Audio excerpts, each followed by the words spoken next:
welcome back to this channel, and thank you so much for subscribing to this channel. And my name is Peter Okoyo Owe, and in this channel I try to share my experiences during my travels and meeting other people and meeting other cultures, so that maybe one way or another you can get to learn about other people's cultures and how to get yourself around. This video today, actually I'm going to talk about all the strange foods and weird delicacies that I've come across in my travel. And I have a friend who is always joking and telling me that of course he says, "Welcome Peter, feel at home, and but don't behave like home." And I think when it comes to food, this is one place that you cannot really behave like home, because you meet different things that you've never seen before, or you've heard about and you've never tasted, or it's against your culture. One weird food that I come across is actually frogs. Frogs as a delicacy. In my culture, we are brought up that frogs is a no-go zone, and there's a taboo around frogs. And actually, when we were growing up as a kid, you were told if you kill frogs, your mom's breast will fall off. So actually, frogs is a no-go zone thing. And then I traveled to Italy, a place called Cortona, and there's a frogs festival where people go there and there are different things about frogs. And actually you can taste frogs as a delicacy. And I found that was so weird. But again, I gathered my courage and I tasted frog for the first time. Of course, it tasted very nice. Weird at the first time to see on the plate that this is a frog, it's against the culture. But when you taste it, wow, it just tastes like chicken. Another food I tasted, and that's also something that it's a no-go zone in my culture, was called mussels. Mussels is, of course, I grew up along Lake Victoria, so things like snails and shells, and we never eat that. But of course, you go down the coast, you can get those kind of things. But in my culture, it's a no-go zone.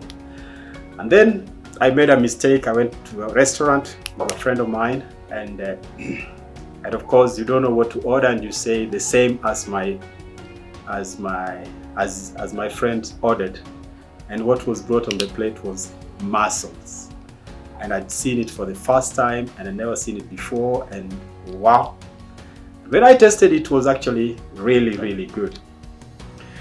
What do you do when you're served a food with a hammer? Of course, I'm only used to forks and knives, and of course not in my culture. In my culture, we eat with our bare hands. Of course, go to another culture like in Europe, you're often given forks and knives and spoons. And of course, I must say it was a big challenge in my first time getting to Europe and getting to use these things for the first time. I never learned to use them growing up. But this time I'm brought up, the food is brought up and there's a hammer next to it. And I was like, what? And this was a crab, actually. I'd never tasted a crab before. I got a crab, and then I'm told that of course you have to use this hammer to hit it and break it up so that you can get the pieces of meat inside. And that was very strange for the first time. Then I come from a culture where most food stuff are cooked. Yeah, so not so many people have refrigerators, so not so many things are frozen. So actually things like fish, get it from the lake and cook it and eat it. So eating raw fish, that is something I'd never done before in my travels. And then I come to Denmark, and you get all these open sandwiches where they have all raw fish eggs and raw fish meat on the bread. And I say, what? Can you eat raw fish? I say, taste it. And then you taste it and it's wow. And then I was like, okay, wow.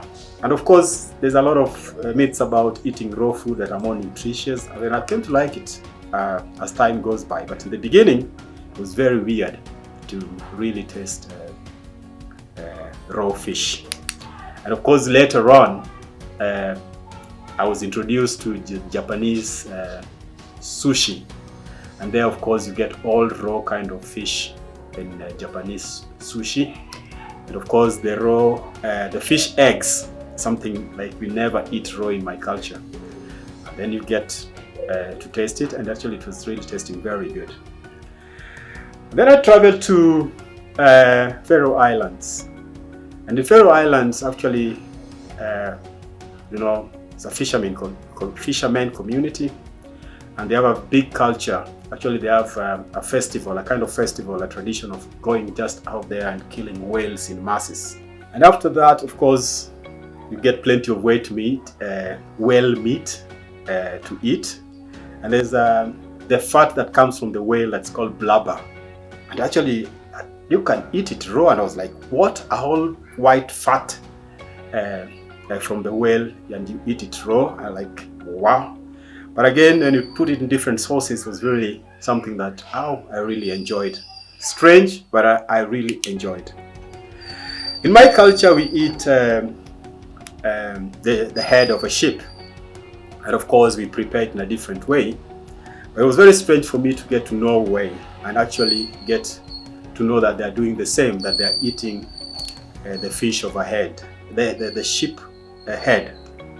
But again, the sheep head was brought to me as a whole. I've never seen that as a whole in a plate, so that you can just go in with your knife and just eat it.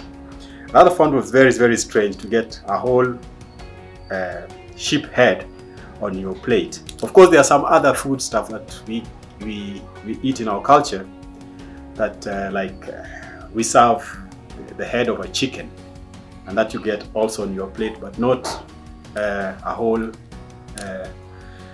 plate sheep head.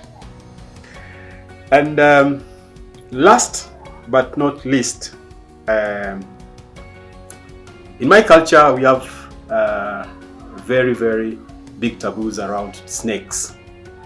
And I go and visit a friend of mine, and actually I see in the cupboard, I see a snake in a bottle of vodka.